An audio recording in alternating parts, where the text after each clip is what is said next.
Mastiffs have always been favoured by noble families, and they belonged and seemed to fit well with stately homes.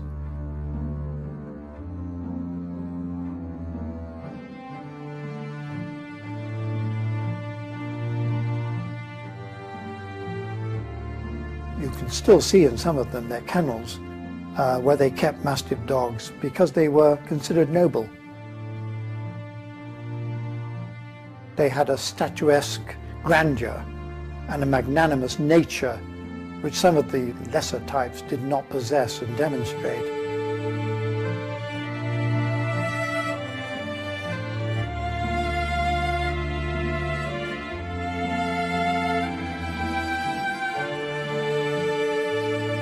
If you look at the early prints from folk art right the way through, showing these extraordinarily brave dogs grappling with wild boar and with stag and sometimes with aurochs, you begin to get an idea of what the dogs looked like and how the hunt was carried out.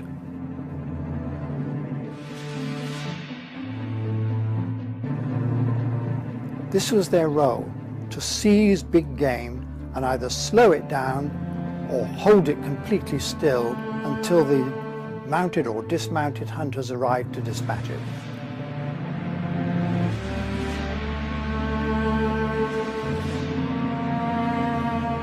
Mastiff type dogs don't tear up flesh, they grip. That was their value to hunters. They slowed down the quarry, they seized and held it. And you hear certain dogs praised because they seize and hold their prey.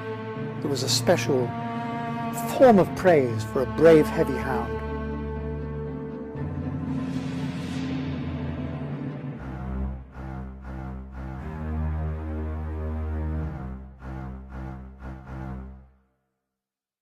Before the invention of the firearm, big, strong, strapping, heavy hounds were of immense value to man. They could pull down big game, which no spear could reach, which no arrow could slow down. They fed primitive man.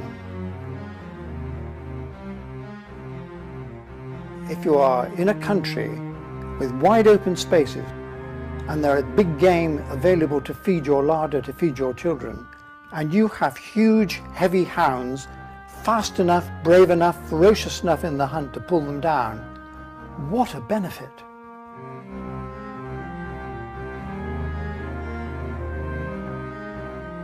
My own view is that, and because there are so many ancient records in the depiction of them, whether it's in pottery or on carvings and so on, a certain type of dog can be identified.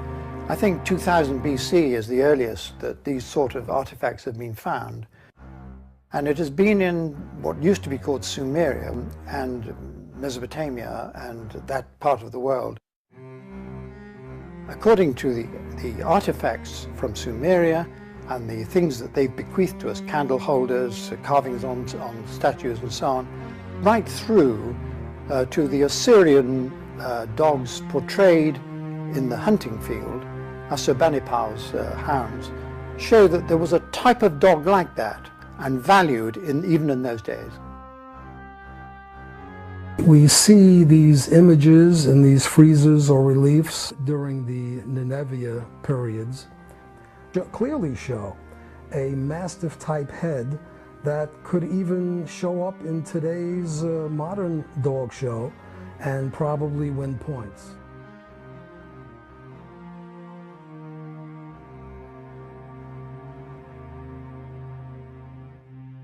The Assyrians were big game hunters, and they hunted everything from antelope to boar, sometimes lion. If there was big game, they hunted it, and they needed dogs to assist them in the hunt. A domesticated dog that had the power and size of a Mastiff was very valuable to these people. The Mastiff has always had a utilitarian purpose. This enabled the Mastiff to survive to this present day.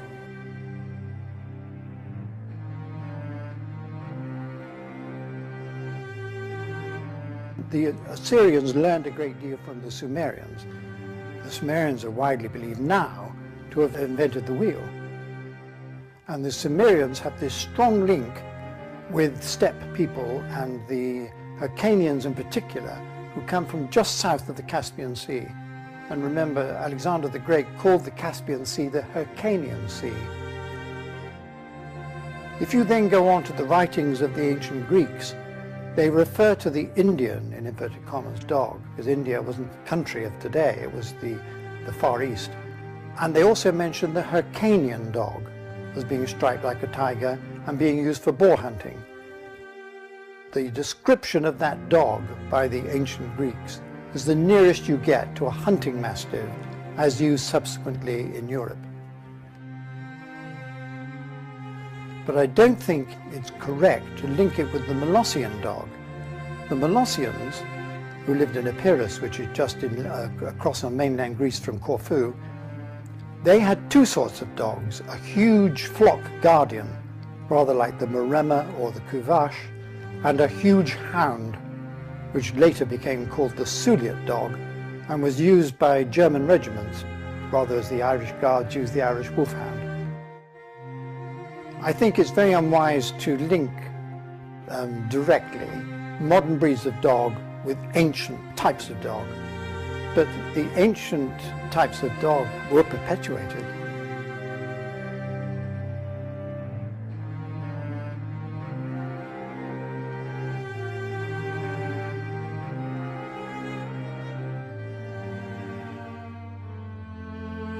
The Alans were steppe nomads.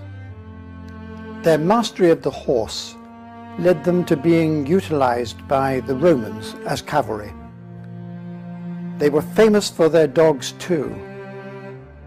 The Roman army in Britain had a force of Alan cavalry of over 3,500. They would have brought their dogs with them. And so Alans with Alans came into Britain 2,000 years ago.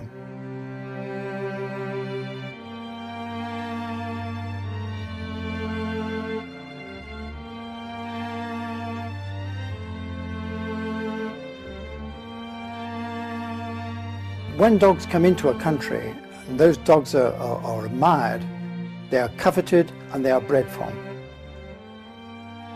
That is the Alount legacy which we have with us today.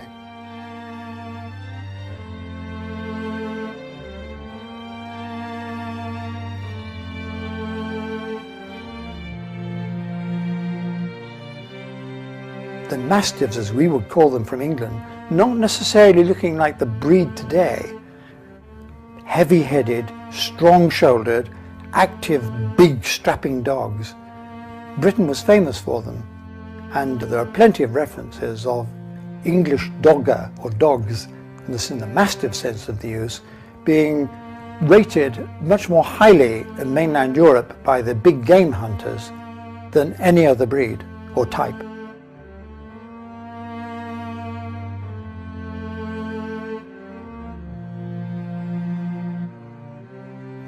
In Old English, nomenclature matters.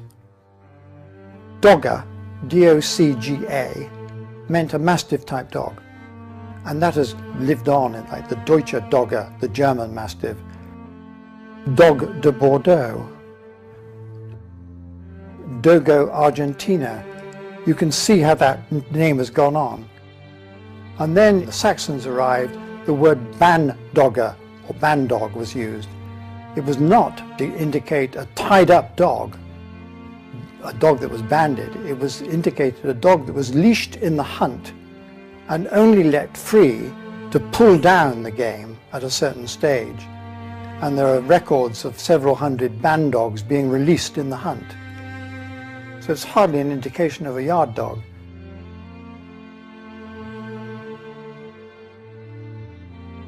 So you go from dog or dogger to band dog or dogger through to mastiff. When men wanted dogs before, whether they were dogs in what we now call the shooting field, they had to have a certain type to them. Setters had to be able to stand still and indicate unseen game. pointers the same. Spaniels had to be able to not just flush game, but find it, bring it back. So a definite type came, and breeds became refinements of that type. The modern group of Mastiffs came because man needed a big game hunter, a dog to pull down game. And so what it gave to the breeds that bear the Mastiff name in their title is a dog that could hold and grip and hold fast. Some of the early hunting Mastiffs were called holdfast, and the grip was famous. One of the difficulties of talking about breeds nowadays, there were no dog breeds before the middle of the 19th century. People bred good dog to good dog.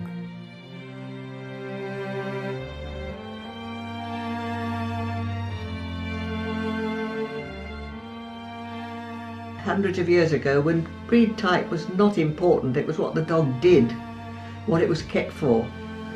It wasn't until the 19th century that the beauty points, if you like, started to be of any importance at all. And even then, as they were mostly kept by the nobility, they still probably had to run and hunt.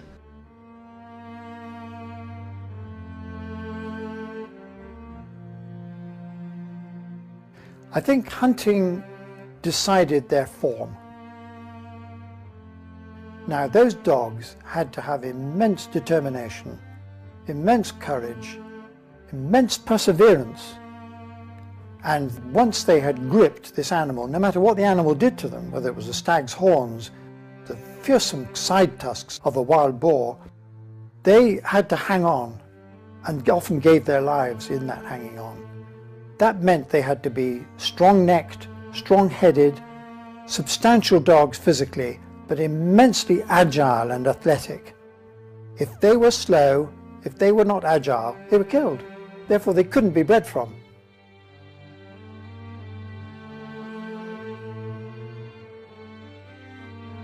From a temperament point of view, it gave them if you like, a tremendous will to succeed if you give them a job to do. And if you like, that's a form of faithfulness. They do not give up, they will not surrender their master to the fates or to an attacker or to a situation which puts their lives in danger.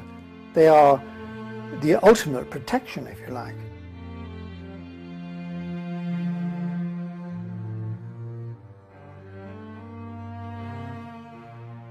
In medieval times, entertainment with dogs and wild animals was a sad feature of the culture of that time, if you can call it culture. And so lions, bears, badgers, all sorts of animals were baited for public amusement. Any town of any size had a baiting ring. It was like this day and age as a football pitch, even behind the village green. Big strapping dogs were used for this. They were called Mastiffs because they were big dogs, not because they conformed to a breed. Some were called bulldogs if they were used on bulls, but they shouldn't be confused with the name bulldog as applies to a breed of dog. Bull baiting dogs or bull fighting dogs will be a better expression. None of the bull baiting dogs had short faces, and none of the big game hunting dogs have short faces. The short face in, say, the bull mastiff was bred in order to give the keeper's night dog a mastiff bulldog blend. But there is no depiction that I know of which shows any of the mastiff type dogs, even the smaller ones later called bulldogs, having a short face.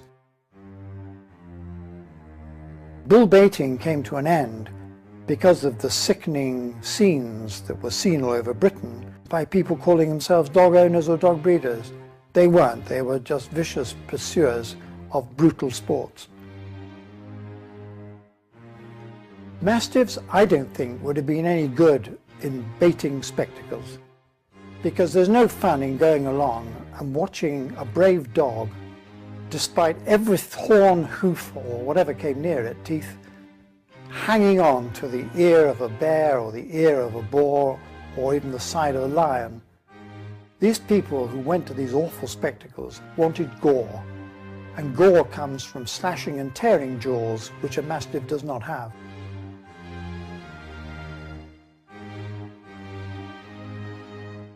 The Mastiff temperament, which we now know, has been bred in and is famous, and rightly so. And it's a much admired steadfastness and self-control and minimum force, protective, not noisy, all good things in any protector, whether canine or whatever.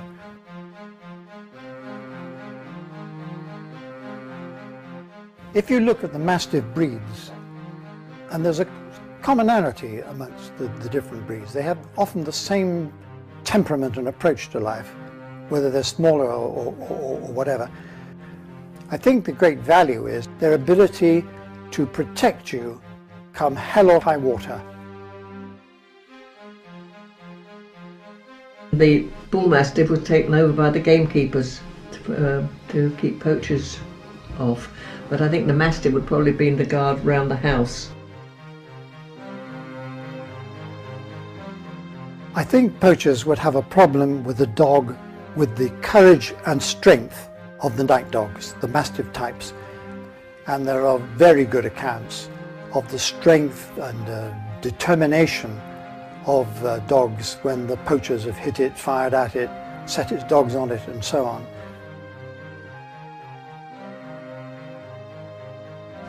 These people had about 10 or 11-month-old Mastiff dog, and they went out and left it. And it was a friendly, happy thing. And while they were out, the house was burgled. And this fellow came in and he helped himself, and you know, the dog just wagged its tail and greeted him. But when he went to go out of the door and take the stuff with him, it was a different matter. It wouldn't let him out. So when he tried to get out, it knocked him flat and sat on him, which was fine. But the only thing is, one side of him was up against the electric fire. And he got quite badly burnt.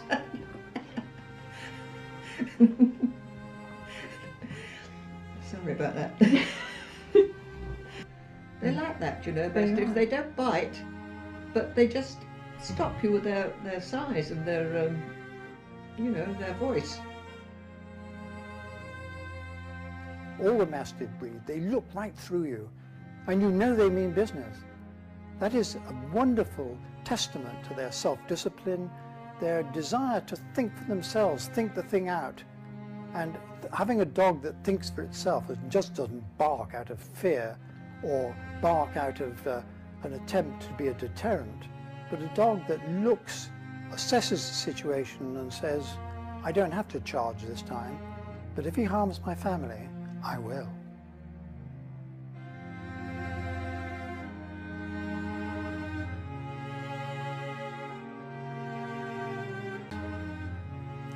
Wonderful presence, not just because of their size, although the grandeur of a big dog is undeniable.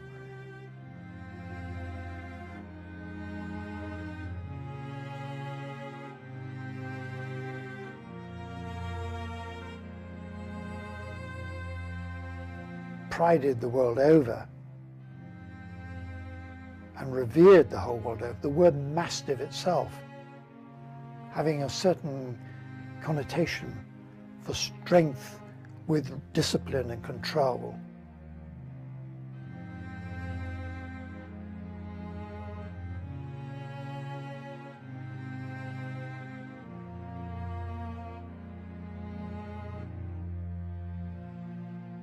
If you go to the noble houses of Britain, you can find records of there being Mastiffs on the premises. Whether they're Mastiffs at Chatsworth or at Lime Hall or indeed Nostell Priory, probably at 20, 30 stately homes. I think too though it would be wrong to think that they were the modern breed of Mastiff. They would have been Mastiff-like dogs, bred to a certain conformation. They would not have been yard dogs or canine burglar alarms. They would have been active, good-looking dogs that the owner would be proud of.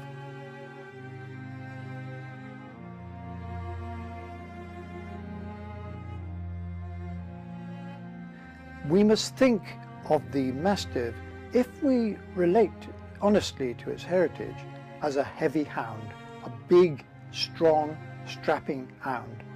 And the first chapter of The Master of Game, one of the earliest books on hunting, one of the first lines is, "A Mastiff is a manner of hound."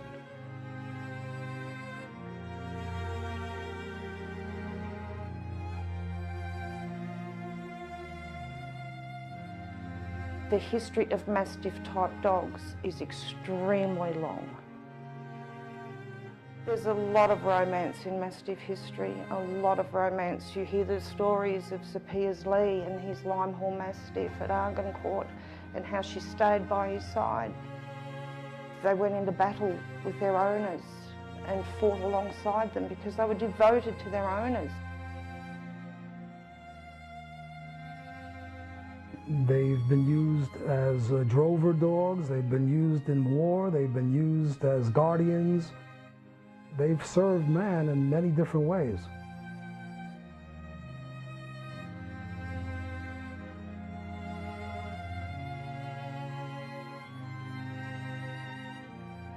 They're a giant breed of dog that have so much power and grandeur, and yet their sole purpose in life seems to be that they want to please their owner, to be with their owner, to do everything that they can to make the owner feel protected and comfortable.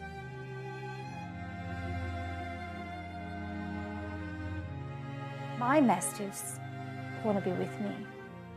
They don't want to be the dog in the backyard or in the most comfortable spot in the house. They want to be with me. If I'm sitting in the freezing cold wind, they'll be out there with me. If I'm sitting in the most comfortable spot in the house, they'll be very happy to be with me there too, but just part of everything I do, they want to be there.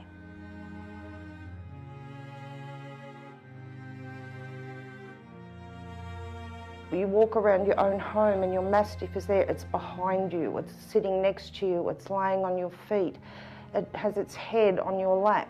When you look into a Mastiff's eyes, you see the unconditional love, and you do see into their soul, and it's gentle and it's caring and it's kind.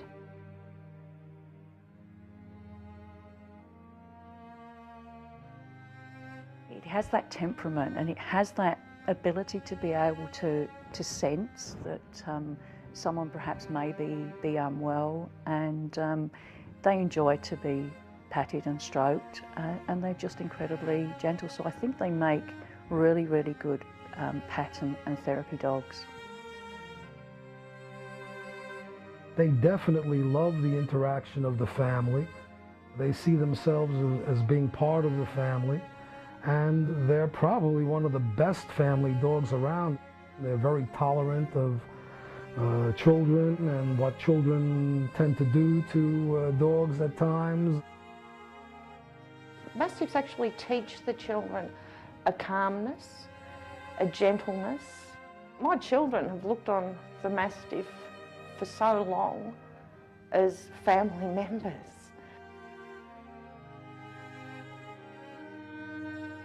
They seem to relate to the dogs. And children that can hold a love for an animal in their heart for a long time, it's, in my opinion, are good kids.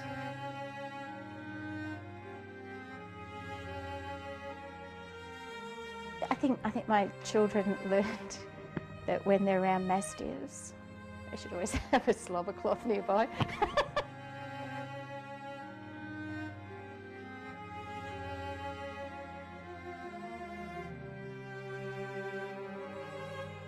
Silent forbearance, stoicism, and largeness of approach to life, bigness of personality. This is what I admire about them. The soul of the Mastiff is such that one moment, you know, they will defend their owner until the death. and then they will go home and play with the owner's children with a gentleness that has been written about for centuries.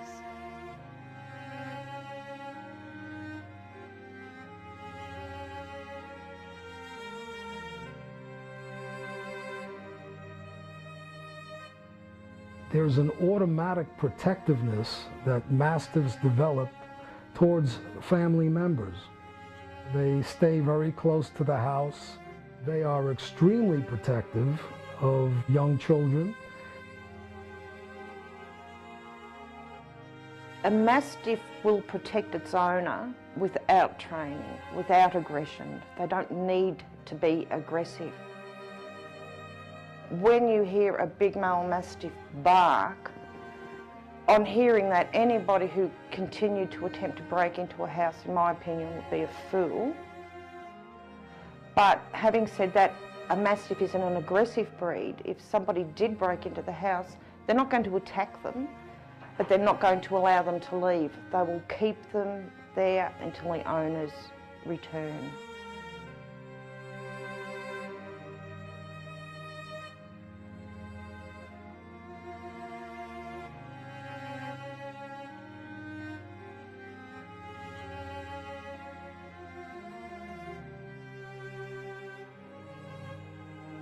My experience is that Mastiffs are very wary of strangers. They, in general, don't go running up and jump all over you and say hi. They tend to stand back and observe.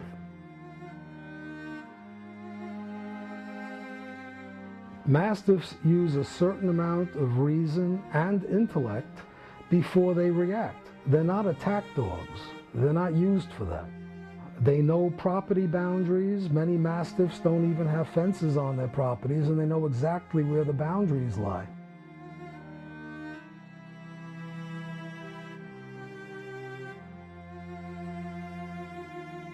One story about their protection ability and their sheer stoicism comes to me from a colleague of mine who ran a security firm in Glasgow.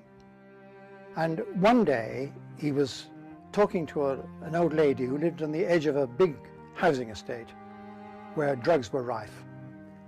And when they were desperate for money to buy drugs, the druggies would kick in her door, and she was terrified. So he said, look, I'll leave the old bull mastiff with you a couple of nights to give you a bit of reassurance. One night, after the dog had been going there for 6 nights, a druggie smashed on her door so loudly she got frightened and stopped thinking and opened the door to see what was going on. And the young person, desperate to get money to buy drugs, pushed her out of the way and went into the room. After a while, he spotted this big dog staring straight at him. Didn't bark. He then decided that he didn't want to be there and tried to leave the room. The bull mastiff took 3 steps and seized his shoulder and pinned him to the ground. The lady got a neighbour to call the police. The police came, the dog would not let go. The chap had picked up a soda siphon and smashed it over the bull mastiff's head. The dog later needed 9 stitches. The dog didn't let go. My colleague who owned the dog was called up by the police. He came round, the dog let go immediately and was taken to the vet.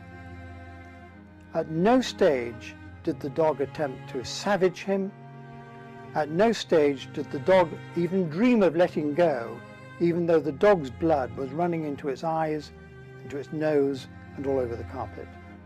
Now, terrible circumstances, but that sums up for me the Mastiff's ability and the breeds that derive from it, their ability to protect you come hell or high water.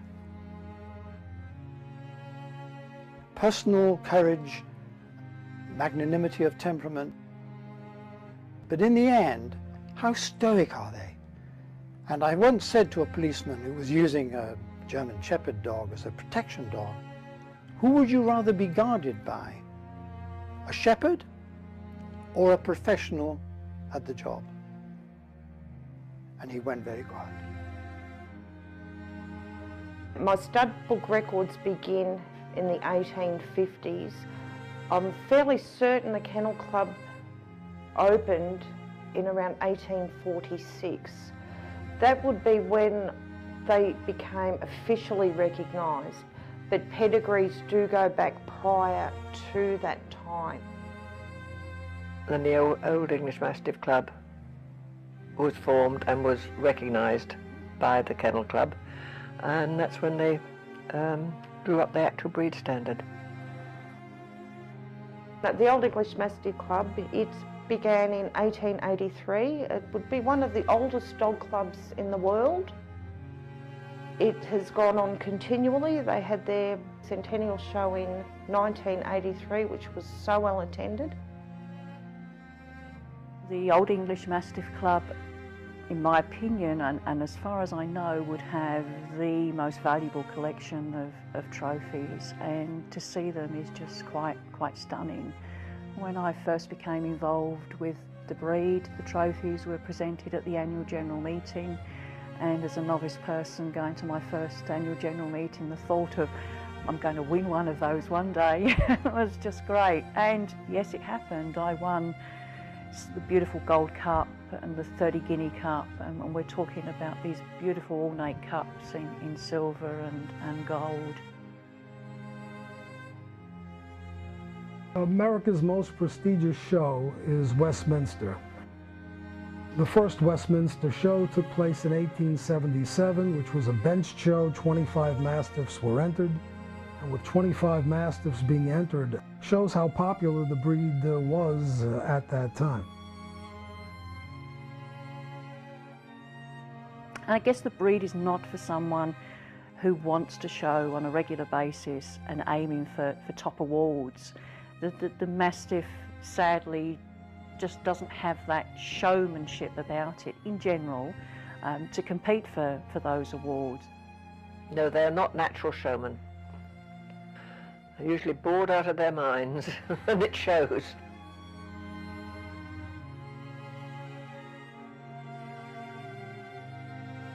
If you've got a showman in the breed, something that stands up and sparkles, it's such a benefit.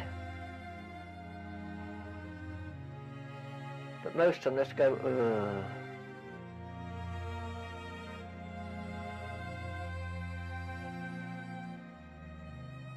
The Mastiff must be able to move in a powerful way.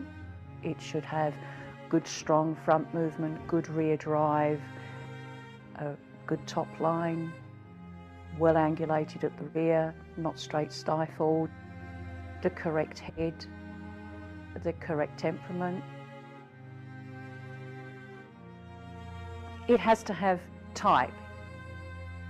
You have to be able to say that that is a Mastiff and not scratch your head and wonder what breed it is, or hang on, maybe is that a Bull Mastiff? It has to strike you as being a Mastiff.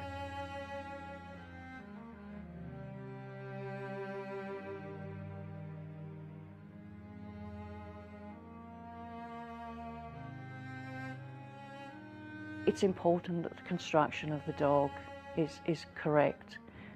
In my opinion, poorly constructed animals pass that through generation after generation. So many of them now are kept in kennels, not exercised, not stretched as they should be. If you get a kennel that has plenty of space for them to exercise, owners that take them for decent, proper long walks, yes, you'll get some that have got stamina and go all day, but so many of them have lost it. They've lost that ability.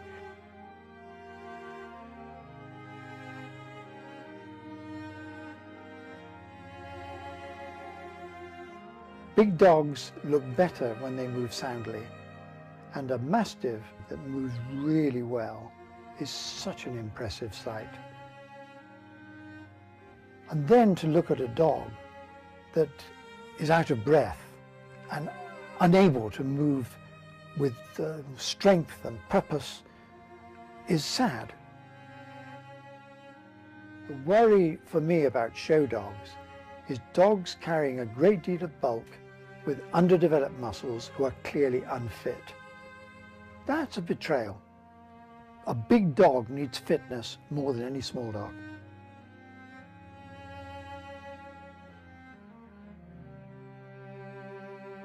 The pursuit of great bone and the commenting on it in show critiques of great bone, massive bone, is not wise. Nature's clever at providing the bone any animal needs for it to move correctly. Massive bone is of no help, because if you cut through the leg bones of any animal, they're all hollow in the middle. And so if they're too hollow in the middle and they've got great weight, they're not giving you strength anyway. If you look at racehorse owners, they don't pursue massive bone, they pursue strong, flat bone. And I can't see why a dog that's required to be a hound or a hound type, respecting its ancestry, should need or benefit from massive bone. Good muscularity, yes, but not massive bone.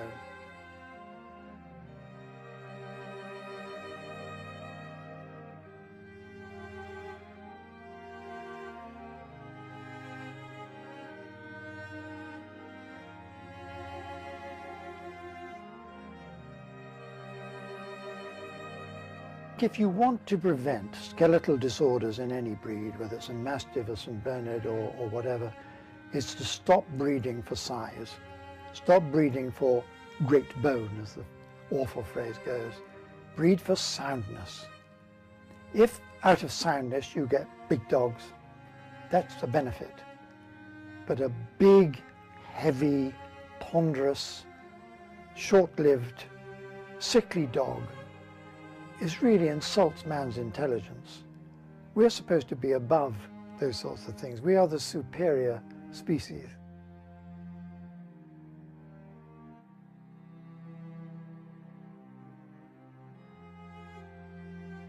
But if you only breed to win, if you only breed because you want your dog to be heavier than the next guy's, or you want to show off your dogs because of their size, not because of their capability, there's something seriously wrong there in the logic of what you're doing.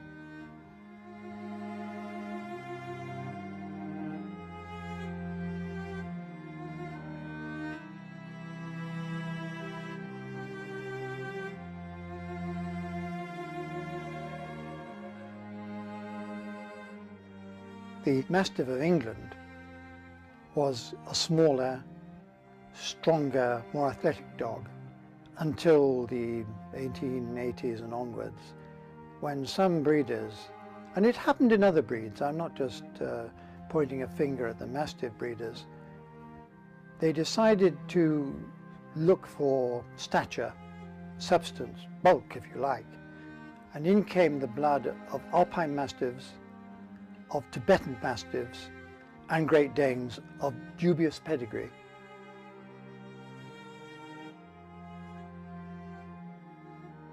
And certainly in 2 world wars, the Mastiffs in England have suffered enormously in numbers and needed outcrosses and infusions of blood from abroad to recreate the breed, if you like. There were only 2 Mastiffs left in England after the war. The end of the First World War, again, that had the Mastiff on the verge of extinction then. When you have 2 world wars doing this to a breed of dog, type changes, everything changes.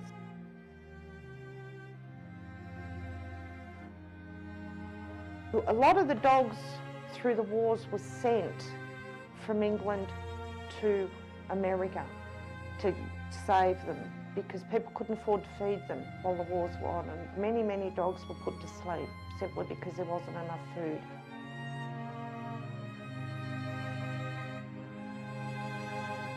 I think it was as the war went on that things got worse and worse.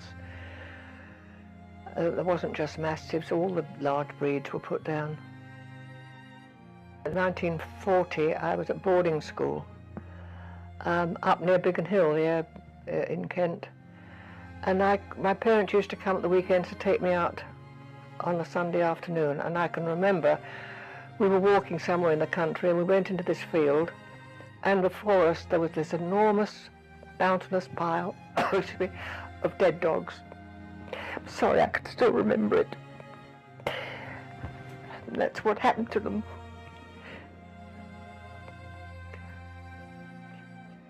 Spoiled my Sunday afternoon, that did.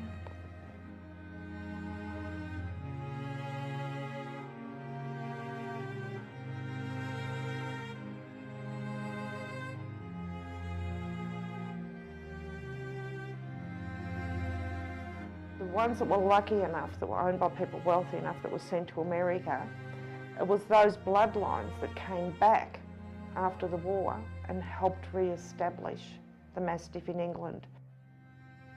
Because there were not very many American dogs still alive in America, but there were enough to start again. Animals of that size, whatever they're dogs or whatever else, they suffer unless they're part of the agricultural scene. Big pets in wartime don't come to the top of the list. And so the Mastiffs have done well to recover from 2 world wars, but it's worth remembering that it's from a very tiny genetic base, and that needs to be taken into account.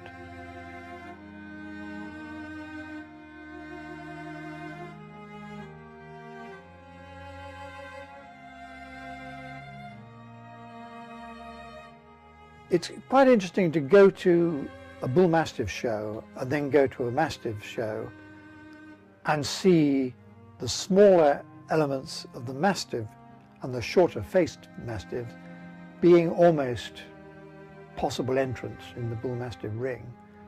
And I think the Bull and Mastiff was so favoured, not just by gamekeepers, but by certain breeders like Leadbitter in Britain, that bull head often crops up. But to me, looking from the outside, looking in at the breed, it is not a real Mastiff head.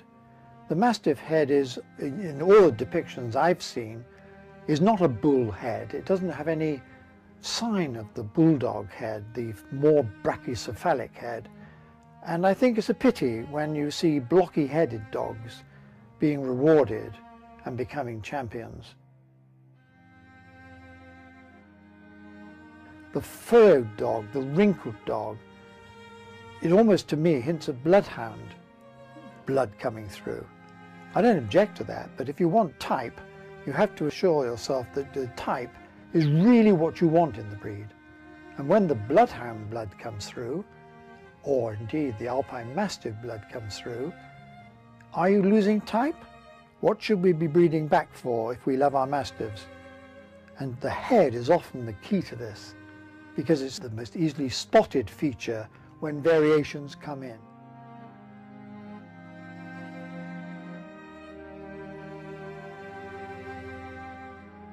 Long textured coat is spotted, pied coat is spotted, but the changes in head can be quite steady and subtle and over generations.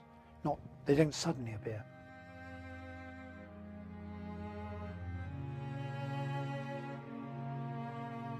However careful a kennel is, and however much they decry heavy-coated ones, unless they're very lucky, they'll get the odd one cropping up. Whereas ones they throw back even further, like the pieds, are probably, rare, but the heavy-coated ones of the St Bernards are too close up to the present day to avoid altogether. So you're going to get them, I think, in any line. Genes act in a random way, never in a mathematical way. And although you may not want to have the longer coat, you can breed that out. But when you have a colour coming through that is not standard or would be called by kennel club registration departments as non-standard, I think that's not actually historically accurate.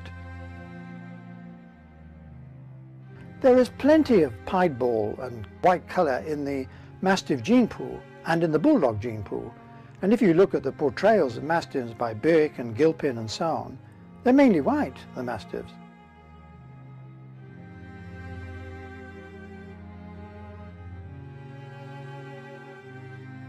I think that in the Mastiff gene pool, white has been buried.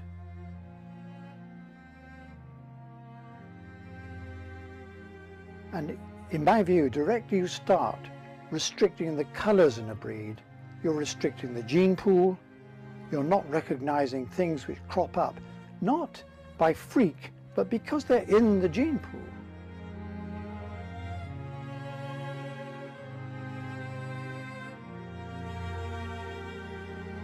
The breed standard doesn't allow it, and I do believe that a lot of people have had pied puppies that have been put to sleep as soon as they've been born. Why the pied was written out of the standard, I honestly don't know. I think it's a shame that it was, because you can see some stunning pied mastiffs.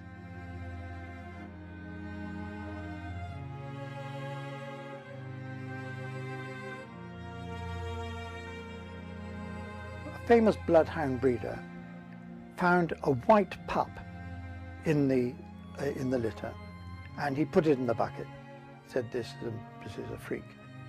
When he knew more about his business later on, he realised that white had always been in bloodhounds, although it was extraordinarily rare that it manifested itself, and he had put to death a source of genetic diversity which should have been welcomed in that breed, and he later wrote that he regretted it all his life.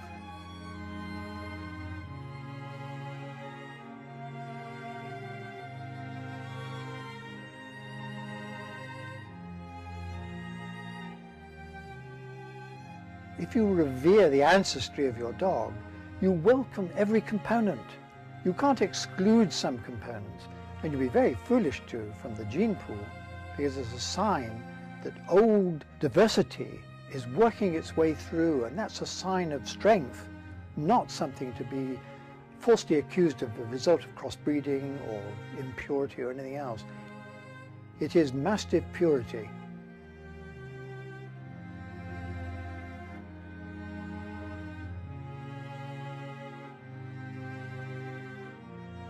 Now, I am not a breed purist. I believe dogs are more important than breeds. And if at some stage the Mastiff needed to be outcrossed to another breed for the best interests of the Mastiff, I would never oppose that. It's the progeny that are important. And I don't believe there's any sense in perpetuating a tiny gene pool if you're producing sickly dogs, dogs that are not sound, dogs that don't lead a long and full life, and where you haven't got their well-being at heart.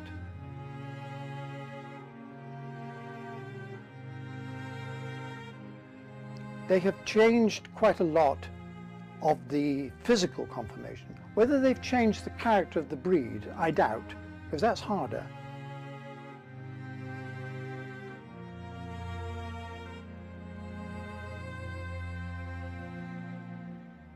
His character was enormous, but then I guess many Mastiffs have this huge character and personality, and very much his own sort of dog. Bear got a lot of his personality and his temperament from his father, Max, and I feel that Bear has passed that down to his own offspring.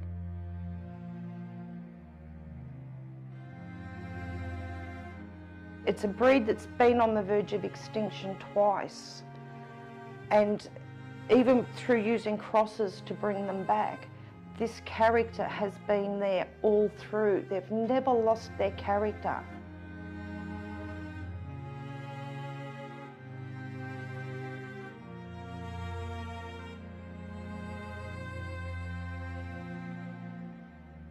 He really enjoyed living here, where he could roam around and patrol his little boundaries, and would go off and visit Prince, the Clydesdale, and have a little chat through the fence. Very much loved the couch, and if he could get on that bed with head on the pillow, then he certainly would. Was just a wonderful character, and was lovely to have spent the time with him. well, nobody could understand if they haven't lived with a Mastiff just how well protected and loved and comfortable you are with your Mastiffs.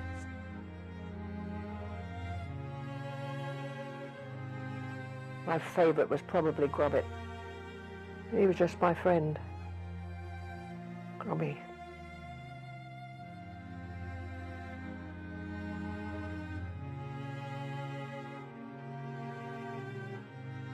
Dozer he was the most beautiful Mastiff, was the most gentle nature, a love of life, a love of people. He just enjoyed every minute that dog was alive. He loved it.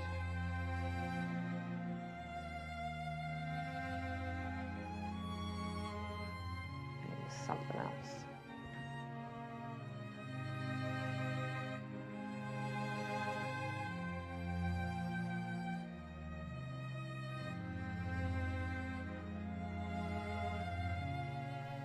If you can show me a really big, sound, impressive Mastiff, I am delighted.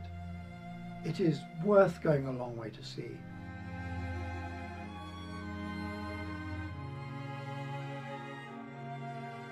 They are very devoted, they are great companions, and they certainly always want to be with the people that they love most.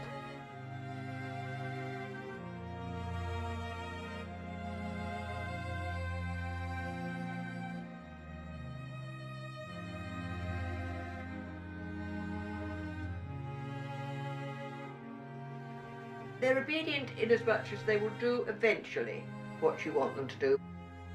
They're certainly not quick obedience. They won't rush to do what you think. They'll think about it for a minute or two. Oh, all right, then I'll do it. But they're not exactly like a border collie when it comes to obedience.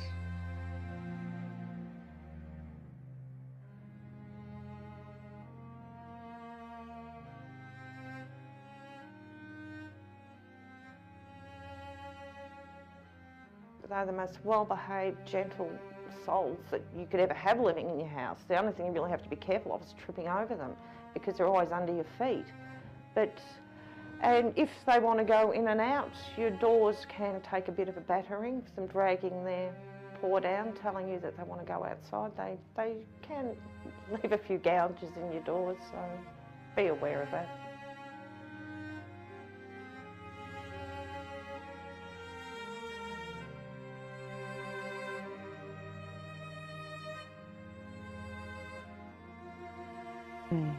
Mastiffs obedient dogs.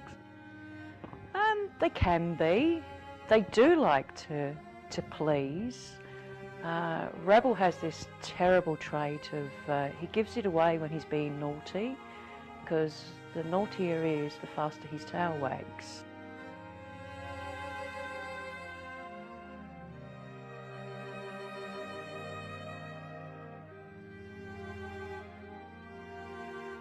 I think Mastiffs want to be obedient.